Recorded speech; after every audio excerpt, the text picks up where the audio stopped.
Welcome to Mindset Sunday. Today's topic is You're Not Stuck with Bad Genes. Hi, I'm Dr. Rose Petrilla, the Primal Professor, and this is your Daily Spoonful.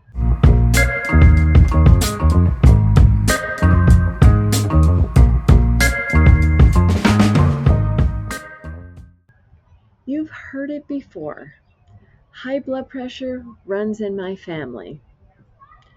Everyone in my family is diabetic.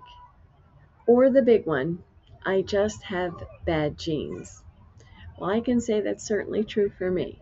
But what if I told you you're not stuck with the genes you inherited?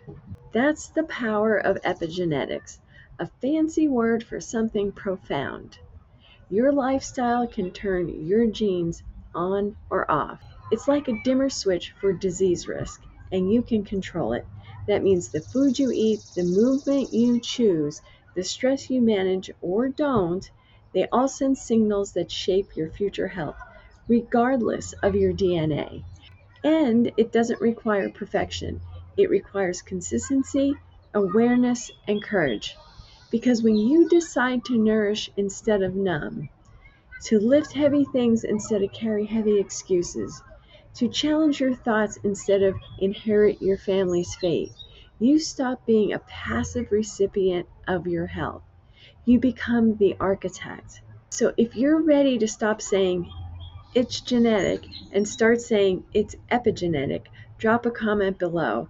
I am rewriting my health story, and hit subscribe so you don't miss the Daily Spoonful. Want the full science behind this? Watch for my next new video. You're not stuck with bad genes. Here's how to turn them off. It'll be coming out in the next day or two. I'll link it in the description.